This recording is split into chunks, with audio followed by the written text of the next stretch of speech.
Stuart, Soren, Yes, so, could you talk about ambition?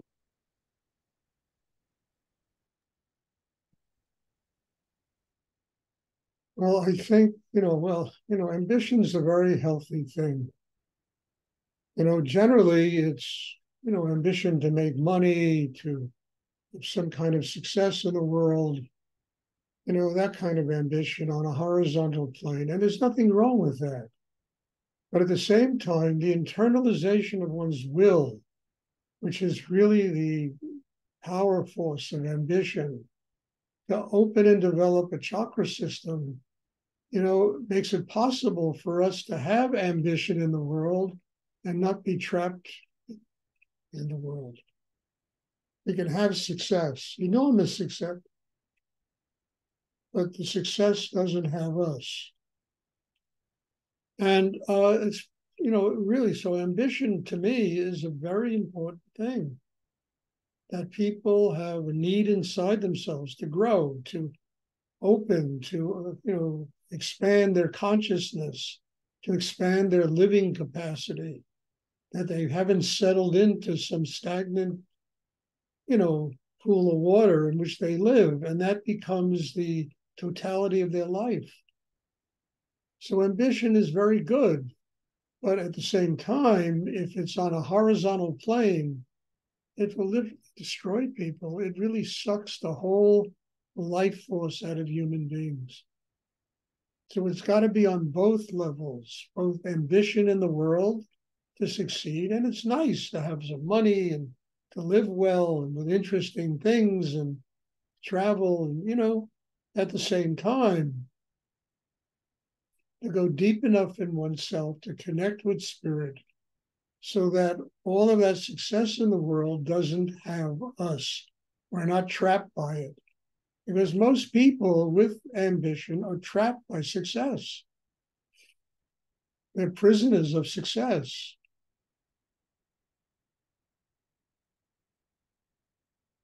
So I think ambition is a very good thing when used consciously, when it's twofold,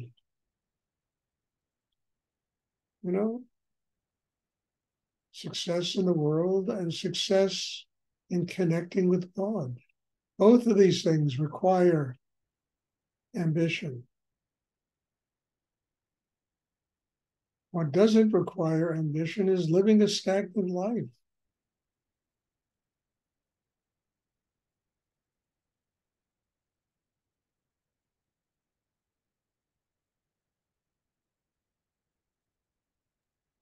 Thank you.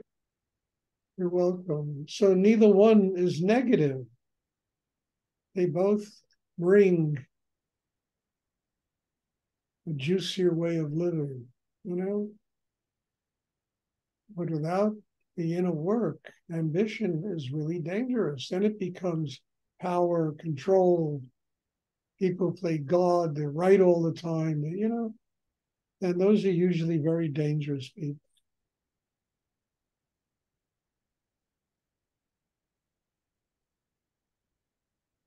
Does anyone else have a question?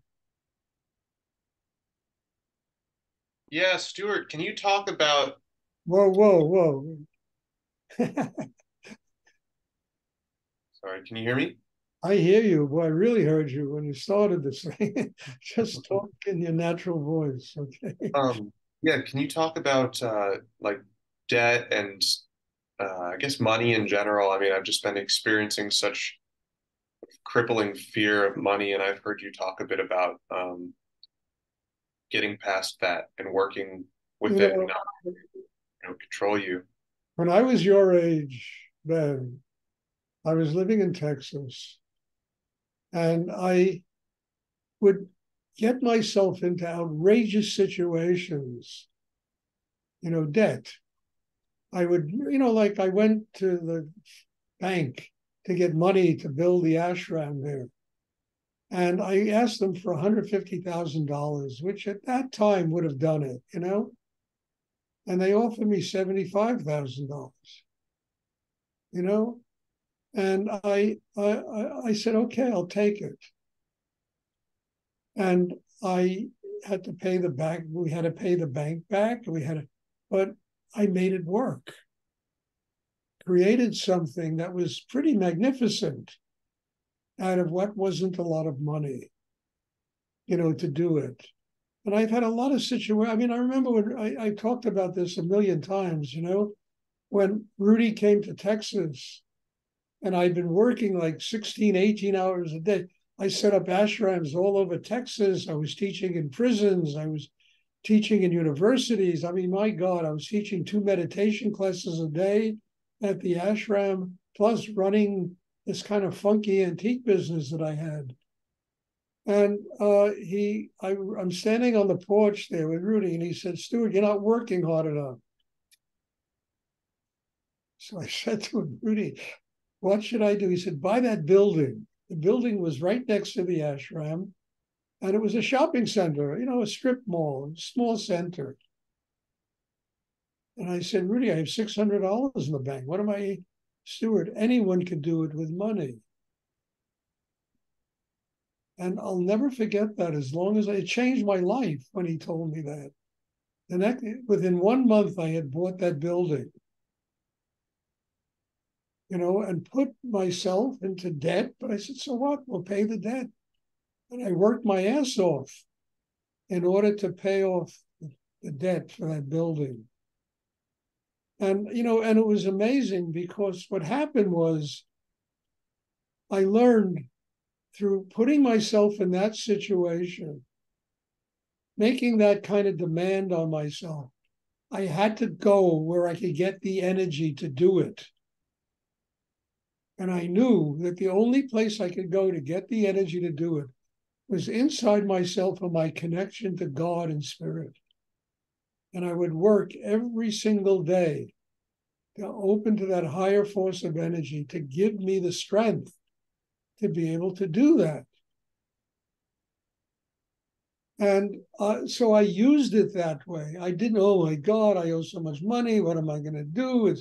It become like a frightened mouse of living, And then I'll never forget when Rudy's mother called me up, as long as I live, And she said, "Stuart, this is after Rudy passed on.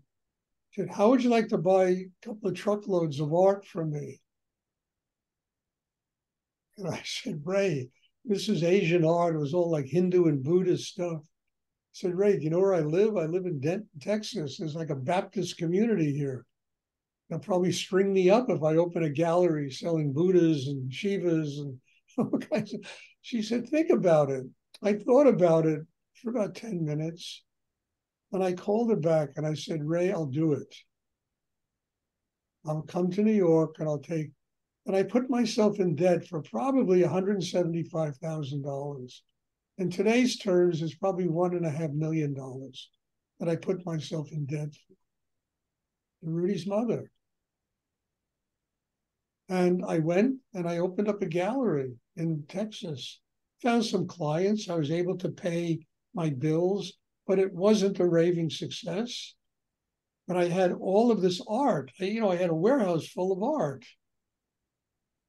And when the time came for me to move back to New York, when I had really finished everything I had to do in Texas, I had this warehouse full of art. I opened a gallery in New York. It looked like I had been there for 20 years with all the stuff that I had.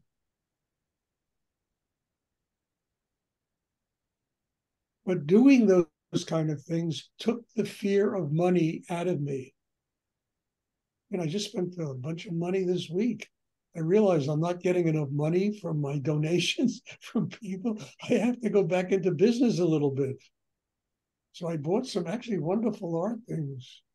And it costs money. I'm now in debt. I have to pay it back. Pay it back.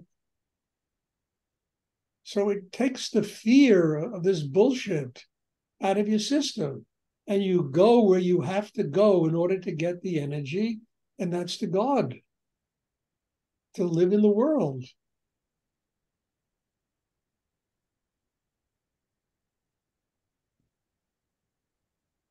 I mean, it's really funny. It's a great story, that whole thing with his mother. Because when I first came to New York, I went to her shop And she and I were great friends. I was the only person she would allow to stay in Rudy's bedroom, where Rudy's apartment where he used to live. And we were great friends. And I went to her and we started going from art piece to art piece. And everything was so freaking expensive. I said, Ray, I can't buy this stuff. How am I going to sell it? They're asking me retail prices for everything. Anyway, this went on for an entire day. I was totally fed up. And that night, I taught a meditation class at a friend of mine, Dean Gitter's apartment in Manhattan. And Rudy came and he said to me, bring my mother a bottle of scotch. So I wound up in the Oriental Art business. I swear to God, bring my mother a bottle of scotch. I said, okay. Next day I went to a liquor store. I bought a bottle of Chivas Regal because I knew she liked Chivas Regal. I went down there. I gave her the bottle of scotch. And I said, Ray, this is for you as a present. Good morning. She came and gave me a big hug. And we went through this whole routine of the day before, and all the prices were half of what she asked me the day before. Now, I got into the Asian art business because of a bottle of scotch. This is a true story. And what I learned through that is that don't be afraid to, experiment with life. God will take care of you if you do your inner work. If you don't do your inner work and you sit around fretting and complaining about, oh, my bills and my this and my that, and but I'm afraid, and why should I? And I have a comfortable life. The thing that always scared me more than anything was having a comfortable life. When I was young, I never wanted a comfortable life. I wanted to be tested by life. I wanted to grow in life, expand in life. That's why I left Texas. I had done everything I could do there. And Kala Rinpoche said, look, if you live in New York, your teachings will be known all over the world. He didn't even know what I taught, but he could see it in the depth of the meditation practice I did when I was with him. I went back to New York, and within a year's time, I was teaching all over the world. In Athens and Zurich and Berlin and Paris, in Sao Paulo, the Middle East and Jerusalem. And where did I go to get the energy to do all those things? My meditation, every class forced me to go so deep in myself, I would draw down that energy. I mean, I stopped kind of living that way because, I'm not 40 years old anymore, And in 2019, all the traveling I did to teach, it almost killed me. I wound up in a hospital. So I stopped doing it. But, look, I'm 81 years old, for God's sake. I can't live the way I lived when I was 40 or 50 or even 60 or even 70, But I've been through it, experienced that, how to make life, the pressures of life help me to get closer to God.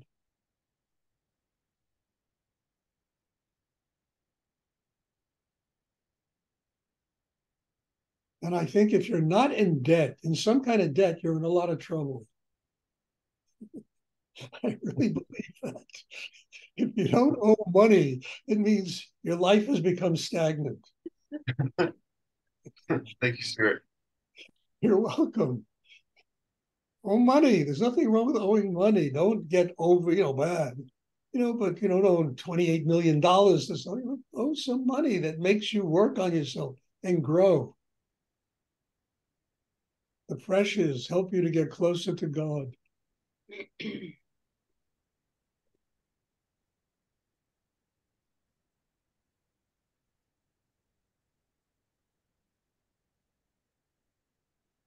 I just bought last week. I don't know. Maybe I'm crazy, but some wonderful works of art. They're not even Asian art anymore. It's more Western stuff.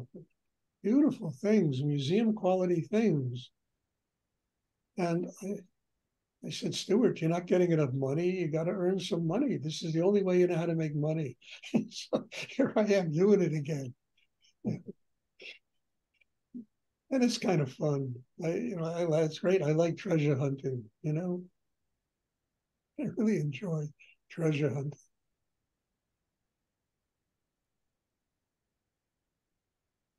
So I hope that's clear, Ben. You're very young and don't be afraid to have ambition.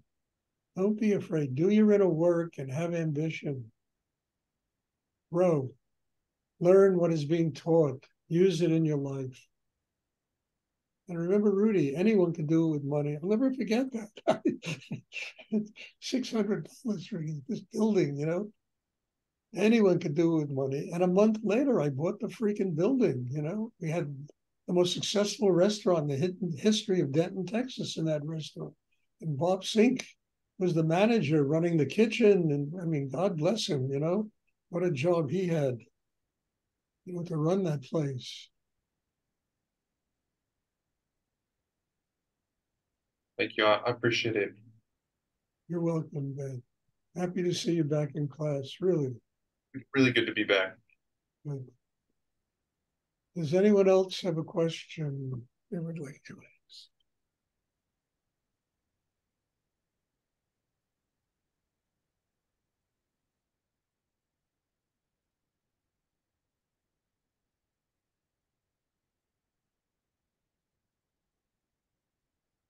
Okay, as I've been announcing this weekend, I'm having a retreat.